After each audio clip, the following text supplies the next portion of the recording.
એક તો બહુ ઉપયોગી અત્યારે હાલ કે આપણે જે જીવામૃત બનાવતા હતા ખેડૂતો, જીવામૃત બનાવવા માટે ગાયનું ગોબર, ગાયનું છાણ બધું લાવવું પડતું હતું.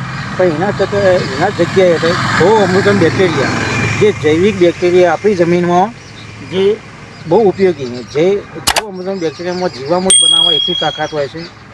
તમારા ખેતરમાં પીએચ સાથે દવા દેવામાં આવે, બનાવ્યા પછી 200 લીટર પીએચ સાથે દવા દેવા છતાં ઉકેલો તમારો હોય, જો કોવાટ ના થયો હોય તો 200 લીટર એના ઉપર જો વેડવામાં આવે, પાછું 20 લીટર અંદર દવા દેવાનું, પાછું 180 લીટર વેડી દેવાનું.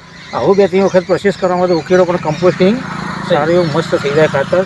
આ ગૌ અમૃતમ બેક્ટેરિયા 1 લીટર અને અંદર આપણે છાશ વેડેલી છે, ગાયની દૂધની તાજી છાશ 2 લીટર. 2 લીટર છાશ આપણે આ બેક્ટેરિયા અંદર વેડીશું 1 લીટર.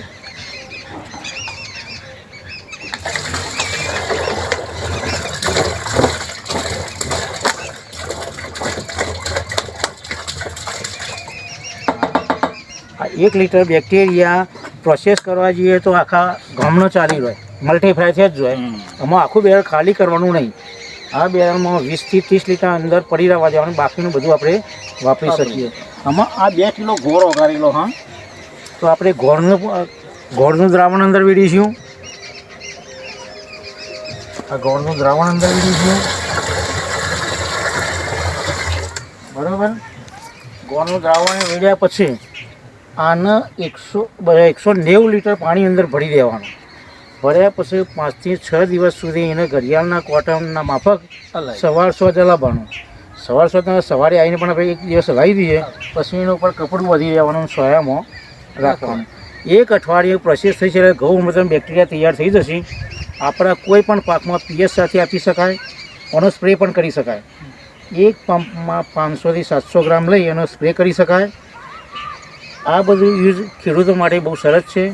રાજુભાઈ અહીંયા તબેલામાં ગીર ગાય રાખે જ છે, તો એમાંથી આપણે પ્રોસેસ જાતે કરી અને ગૌ અમૃતમ બેક્ટેરિયા અમદાવાદ બંસી ગૌશાળામાં જો ખેડૂત પોતે જોવા જાય તો મફતમાં મળે. 1 લીટર બેક્ટેરિયા મફત આપે ખેડૂતને, દરેક ખેડૂત તો ઘેર લાઈન બનાવી શકાય અને આવો બેરલ વસાવે તો એને ક્યાંય લેવા જવાની જરૂર નહીં. અને આપણી ખેતી તાજી, જમીન તાજી થાય, બેક્ટેરિયા જમીનમાં વધે અને ઓલરેડી આપણી ખેતી બહુ મસ્ત બેસ્ટ ખેતી, પાક સારો થાય. એટલે જમીન સુધારણા માટેના જ આ એક અભિગમ છે. તો આવા બધા ખેડૂતો બેક્ટેરિયા બનાવીને વાપરતા થાય. તમારો રાજુભાઈ તમે પણ બનાવતા હશો ને, આવું બેક્ટેરિયા બનાવતા હશો, જીવામૃત બનાવતા હતા, તો તમારો રિસ્પોન્સ કેવો રહે? આવામાં પાક સારો થાય, પાક સારો થાય. તો દરેક ખેડૂત મિત્રોને મારી એક જ વિનંતી, આવું બેક્ટેરિયા બનાવીને આપણા ખેતરમાં આપતા થાય. બસ એ